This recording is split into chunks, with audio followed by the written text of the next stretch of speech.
aucune puissance, aucune, je dis bien, extérieure ne sauvera l'Afrique à la place des Africains.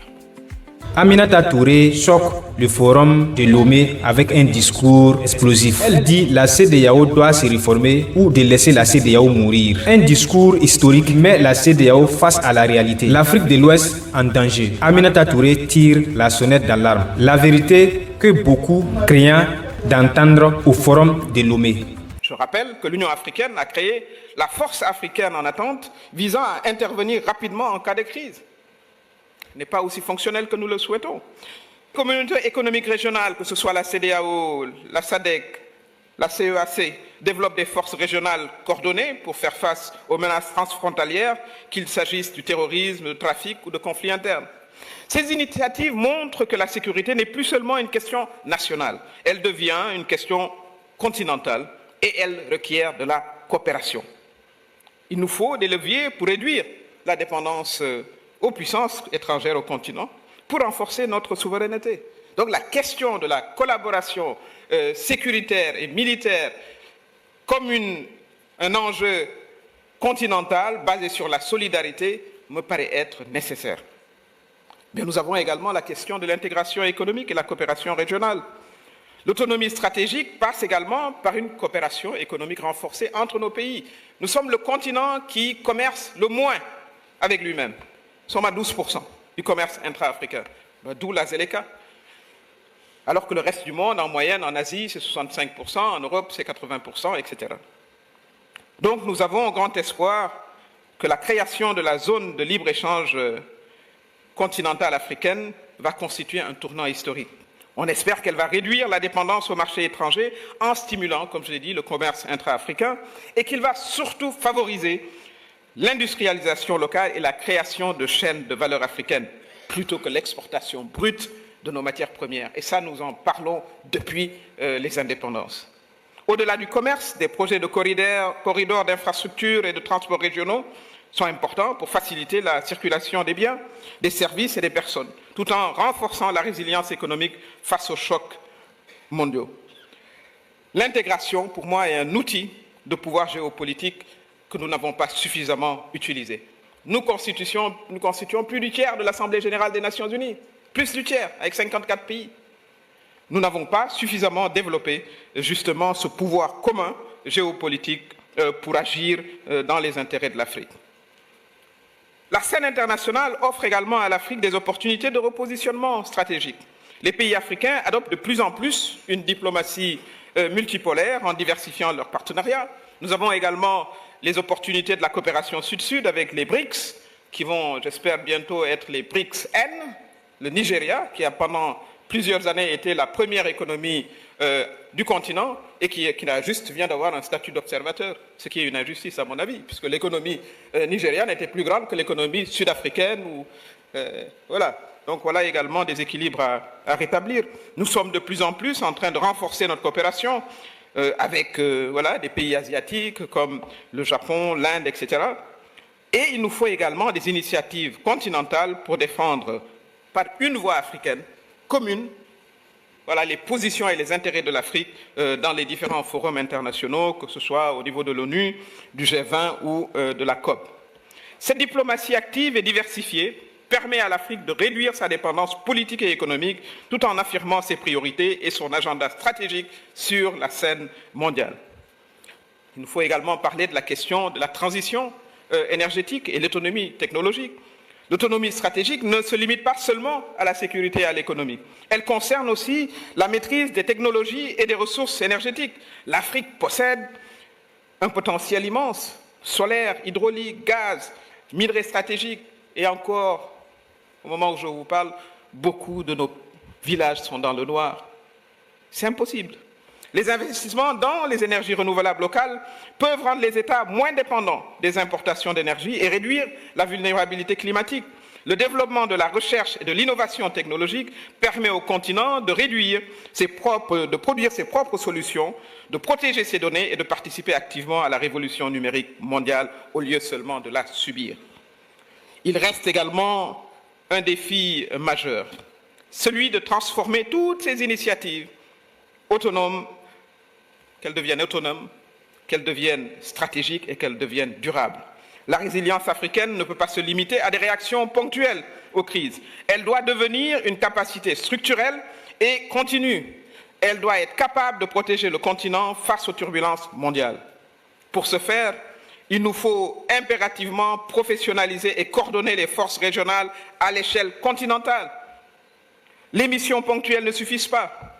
Une stratégie intégrée est nécessaire pour protéger les zones de conflit, sécuriser les ressources et contenir et prévenir les menaces transfrontalières. La coopération civile-militaire, incluant les services de renseignement, les systèmes de cybercriminalité, la sécurité énergétique, doit devenir un standard africain. Ça, c'est des tâches que l'Union africaine doit prendre à bras le corps. L'industrie de la défense africaine doit être encouragée. Nous ne produisons pas nos propres armes pour nous défendre, pour réduire la dépendance à l'armement et aux technologies militaires étrangères. Mais il nous faut également une résilience stratégique qui repose sur des institutions solides et légitimes. L'Union africaine et ses communautés économiques régionales doivent être renforcées politiquement et financièrement afin de jouer un rôle central dans la coordination et la résolution des crises. Les États africains doivent investir dans la transparence, la responsabilité et la lutte contre la corruption. Ça, c'est le grand reproche que cette jeunesse fait à ces élites, afin de maximiser l'efficacité des politiques publiques et de garantir la confiance des citoyens et des partenaires. Il nous faut également développer, bien entendu, une coopération et un partenariat intelligent. La résilience, ça ne veut pas dire l'isolation. La souveraineté, ça ne veut pas dire, voilà, nous couper du reste du monde. Mais l'Afrique doit développer des partenariats équilibrés, basés sur le respect mutuel et la complémentarité. Il nous faut renforcer les liens, comme je l'ai dit, intra-africains, pour créer un marché intégré, capable de rivaliser sur la scène mondiale. Il nous faut négocier avec les puissances extérieures en position de force, afin de protéger les intérêts stratégiques du continent. Nous sommes 54 membres au sein des Nations Unies sur 194 pays.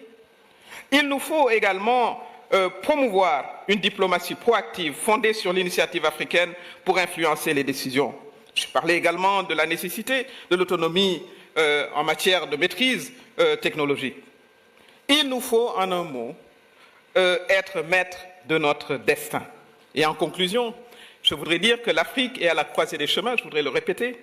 Elle porte en elle-même des ressources exceptionnelles, une jeunesse dynamique, un potentiel géopolitique immense. Nous sommes la partie la plus jeune du continent, donc nous sommes jeunes, nous sommes dynamiques, nous avons de la force et de l'énergie. La moyenne d'âge, il faut le rappeler, est de 19,19 ans, à peu près, elle est de 44 ans en Europe. Mais, encore une fois, la souveraineté africaine ne va pas se construire de manière solitaire. Il faut qu'elle se fasse de manière solidaire. Il faut qu'on soit ensemble. On ne pourra pas être grand en voulant manger une partie du voisin ou en ayant nos yeux rivés sur les ressources du voisin. On pourrait collaborer ensemble et voir comment nous développer ensemble. Il nous faut un cadre de dialogue dans ce sens-là avec nos frères de l'AES. Je propose très concrètement qu'on crée un cadre de concertation avec la CEDEAO. Et Monsieur le ministre des Affaires étrangères du Mali est là, et du Burkina Faso, et du Niger, ils sont tous là. Parce que vous êtes des frères. Nous allons devoir cheminer ensemble. Voilà, il y a eu des moments historiques particuliers qu'il va falloir que nous dépassions. Parce que ce n'est plus une question émotionnelle, c'est la question de bâtir un avenir commun ensemble. Mais pour ce faire, il faut également que la CEDEAO se réforme. Il faut qu'elle se réforme de manière profonde, qu'elle comprenne les enjeux de l'heure.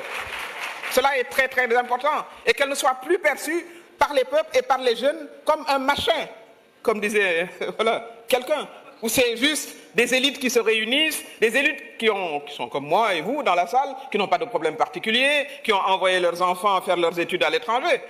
Il ne faut pas que la CEDEAO soit perçue comme ça. Et enfin, il faut absolument que nous éradiquions la pauvreté.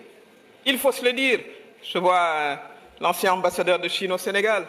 Quand j'étais jeune ou quand j'étais enfant, la Chine, c'était un sujet de moquerie.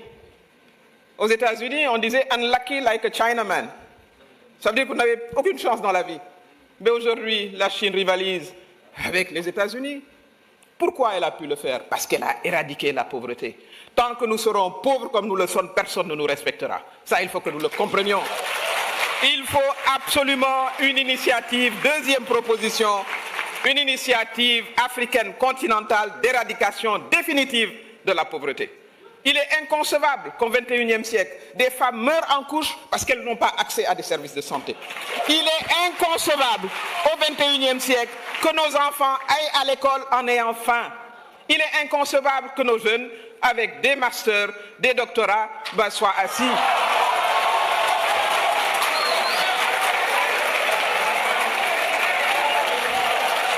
Il est donc temps.